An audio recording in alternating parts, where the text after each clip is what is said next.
김건희 여사 특검 관련해서 잠깐 또 얘기를 나눠보면은 혐의 의혹 내용들이 상당히 많습니다. 지금 저희가 그래서 마인드맵 형식의 어떤 그래픽을 한번 구현을 해봤는데 16개 혐의 뭐 다 지금 저희가 적시할 수는 없습니다만은 뭐 대표적으로 뭐 6대 의혹이라고 하더라고요. 관련 주요 인물도인데 복잡합니다. 뭐 여러분들이 지금 그 나열돼 있는데 지금 이 중에서 반드시 좀 들여다보고 좀 이거는 규명하고 좀 털어내야 된다라는 부분이 있다면 혹시 우 의원님은 어느 부분이 좀 미진하다고 보세요?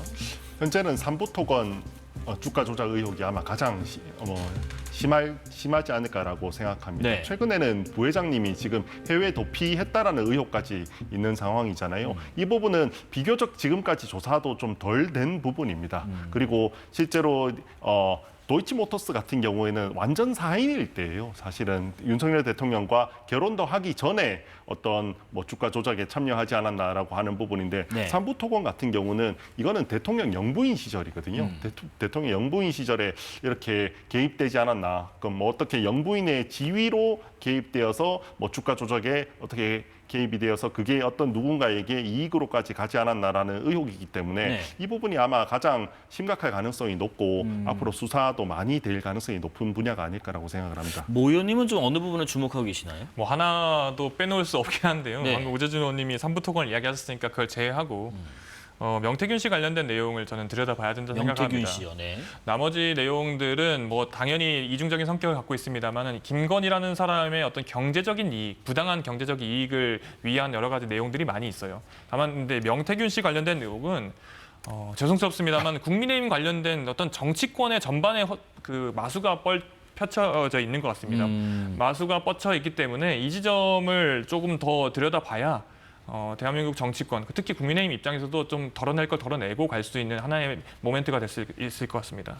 그 내란 특검 관련돼서 하나 좀 보충 여쭤볼 게 있어요. 지금 오늘 내란 특검이 그런 입장을 좀 내놓은 게 있어요.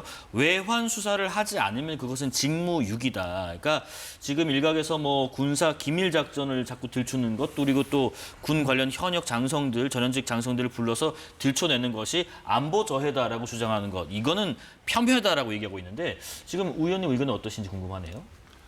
지금 내란 특검에서 외환죄의 근거로서 이야기하는 건 드론을 날려보냈다가 거의 전부입니다. 네. 근데 드론이라는 건 우리가 정찰의 목적으로서 충분히 날려보낼 수 있는 거라고 생각을 합니다. 우리는 아직까지 휴전 국가잖아요. 그러면 충분히 우리가 인공위성으로도 어떤 뭐 상대방에 대해서 이렇게 뭐 정찰을 할 수가 있는 거고 좀 더 근접하게는 뭐 드론이나 이런 전략 자산을 이용해서 어떻게 정찰을 하는 건 충분히 가능하다고 생각합니다. 이 정도 혐의만 나왔는데 마치 이게 외환죄가 엄청나게 혐의가 있는 것처럼 엄청나게 조사를 해야 된다라고 하는 건 조금은 납득하기 어렵고요. 조금 더 구체적으로 어떻게 부정한 목적이 있었다라는 걸 밝혀내야 그래야지만 비로소 뭐 그 지금 내란 특검의 어떤 주장의 정당성을 얻을 수 있지 않을까라고 생각을 합니다. 반대로 뭐 그런 얘기도 있지 않습니까? 이게 공개가 불가한 거면 비밀을 건 작전을 하면 되는데 허위로 작성할 이유는 없었다는 얘기도 있어요.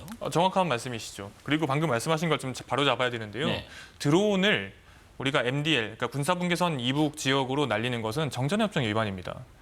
그렇기 때문에 방금 말씀하신 것 중에 어떤 고고도 위성이나 정찰 위성을 통해서 우리가 많은 감시 자산을 가지고 있고 그 지점에 대해서 우리가 군에서 많은 정보를 입수하고 있습니다. 이 드론을 통해서 얻는 것 이상의 정보를 얻을 수 있어요. 그런데 이제 드론은 정전협정 위반을 하면서까지 우리가 그런 길을 갈 이유가 없고 그렇기 때문에 그 의도 자체가 매우 불순하다라고 생각할 수밖에 없고 이 지점에 특검이 주목을 하고 있다 생각을 합니다. 저도 뭐 군 생활을 최전방에서 했습니다만 최전방에 제가 있을 때에도 북한에서 무인기를 날려서 저희 이제 부대가 아주 한바탕 난리가 난 적이 있습니다. 그리고 윤석열 정부가 한참 용산으로 대통령실을 이전한 이후에도 북한의 무인기가 날아와서 대한민국 영공이 뚫렸다라는 지적을 받았지 않습니까? 네. 방금 말씀하신 것처럼 우리가 그런 감시 자산, 특히 드론과 같은 무인 비행기를 아무렇지 않게 오고 날 수 있다면 그럼 북한에 대해서도 아무 말 할 수 없는 건가요? 그러면 안 되지 않습니까? 정전협정 위반을 명확하게 우리가 생각을 해야 됩니다. 네.